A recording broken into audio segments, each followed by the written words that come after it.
जब पूरा देश सोता है तो मुगल सराय जागता है। अगर यहाँ रेलवे नहीं होता तो ये शहर डेवलप होता। ये ऑयल डिपो DFCCL शहर का हिस्सा है, लेकिन शहर जैसा नहीं। इसी धरती ने भारत के दूसरे प्रधानमंत्री को जन्म दिया। हर शहर के पास एक कहानी है। सवाल ये है कौन सी। नमस्कार दोस्तों, मैं ओपी। तो अभी हम मुगल सराय पार्ट 2 के शूट के लिए जा रहे हैं। पहली वीडियो में जो कुछ भी छूट गया था उसको हमने कवर किया है, तो लास्ट तक बने रहिएगा। IOCL डिपो भारत के महत्वपूर्ण ऑयल डिपो में से एक है, जो 1966 में स्थापित हुआ और 32 एकड़ में फैला है, जिसमें आज भी 18 स्टील टैंक एक्टिव हैं और पहचानने के लिए हर एक को यूनिक ID दी गई है। इस टर्मिनल में बिहार के बेगूसराय में स्थित बरौनी रिफाइनरी से रिफाइन किया हुआ तेल पाइपलाइन के थ्रू स्टील टैंकों में स्टोर होता है और ट्रकों से डिस्ट्रीब्यूट होता है। इसमें अधिक क्षमता वाला टैंक T016 है, जिसकी क्षमता 9522 किलोलीटर है, और सबसे कम क्षमता वाला T002 जिसकी क्षमता 1369 किलोलीटर है। ये महत्वपूर्ण बन जाता है क्योंकि यहाँ से लगभग 15 जिलों तक प्रोडक्ट जाता है। बगल में HPCL BPCL ऑयल डिपो स्थित है, जहाँ का प्रोडक्ट पहले ट्रकों और रेलवे के थ्रू आता था।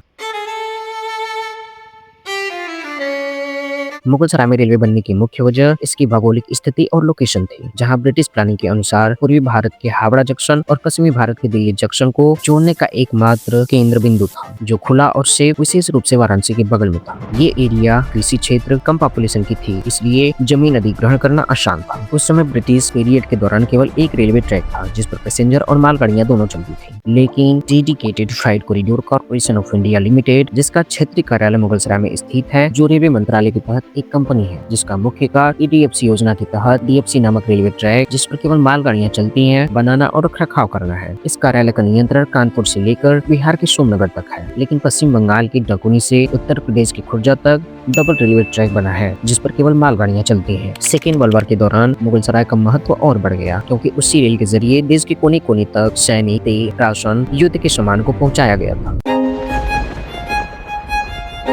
इस शहर में रोड क्रॉस करना एक बड़ी समस्या है, क्योंकि ये शहर बिना ट्रैफिक लाइट और सिग्नल के चलता है। यहाँ पर चारों तरफ से आते जाते वाहन एक दूसरे को बिना ट्रैफिक सिग्नल के क्रॉस करते हैं, इसलिए एक्सीडेंट का खतरा बढ़ जाता है। बढ़ती हुई आबादी के साथ बेरोजगारी भी उच्चतम स्तर पर बढ़ी है, इसलिए आपको मजदूर मंडी में हर उम्र के लोग देखने को मिल जाते हैं। ब्रिटिश के समय मुगल सराय में बनी सभी कॉलोनियां एक विशेष कट करके बनाई गई थी, जिसमें यूरोपीय कॉलोनी महत्वपूर्ण थी, क्योंकि ब्रिटिश अधिकारियों के लिए बनी थी। इस कॉलोनी में भारतीयों का आना वर्जित था। बड़े बंगले, चौड़ी सड़कें, चर्च, क्लब, गार्डन देखकर पता चलता है उनकी हुकूमत। लेकिन अंग्रेजों के लिए हाई क्वालिफाइड इंडियन क्लास के कर्मचारी, स्टेशन मास्टर, क्लर्क, इंस्पेक्टर्स, इनके लिए विशेष रूप से कैलाशपुरी कॉलोनी बनी थी। ये वे लोग हैं जो रेलवे को चलाते थे, लेकिन फैसला नहीं करते थे। रेलवे के इंजन को चलाने वाले लोको पायलट, फायरमैन, ड्राइवर से स्टॉप के लिए विशेष रूप से लोको और डीजल कॉलोनी बनाई गई थी। लेकिन बाकी कॉलोनियां भी रेल की हड्डी थी, बिना इनके ट्रेन नहीं चल सकती थी, जिसमें ट्रैकमैन, गैंगमैन, कुली रहते थे। कॉलोनी में बने घरों का एक्सटीरियर रेड और व्हाइट कलर से बना था, जो आमतौर पर लोगों के फैशन को दिखाता है, लेकिन मुगल सराय में ये कलर रेलवे और ब्रिटिश के कंट्रोल पावर को दिखाता है। इसी धरती पर 2 अक्टूबर 1904 को भारत के दूसरे प्रधानमंत्री जय जवान जय किसान का नारा देने वाले लाल बहादुर शास्त्री का जन्म हुआ, और इन्हीं के नाम पर मुगल सराय में एक छोटी मार्केट LBS कटरा है, जहाँ आपको स्पोर्ट्स से रिलेटेड कपड़े, sports accessories, football, volleyball, bat इत्यादि मिल जाते हैं। ब्रिटिश के द्वारा बनाई गई रैंकों के हिसाब से अलग अलग कॉलोनियों का सीधा इम्पैक्ट मुगल सराय की आधुनिक मार्केट पर पड़ा है, इसलिए हर फील्ड की अलग अलग मंडियां मिलती हैं। मजदूर मंडी में आपको केवल मजदूर ही देखने को मिलते हैं। जब आप खोआ मंडी में प्रवेश करते हैं तो आपको चारों तरफ खोआ की दुकानें देखने को मिलती हैं। अधिकतर परचून की दुकानें गन्ना मंडी में स्थित है, जिसे गुड़ मंडी भी कहा जाता है। बड़े स्तर पर मछली मंडी का व्यापार नेशनल हाईवे 19 पर स्थित है। अभी हम खड़े हैं मुगल सराय की सबसे बड़ी मछली मार्केट में। देखने में तो ये काफी बाहर से छोटी लग रही थी, लेकिन सचमुच काफी बड़ी दिख रही है।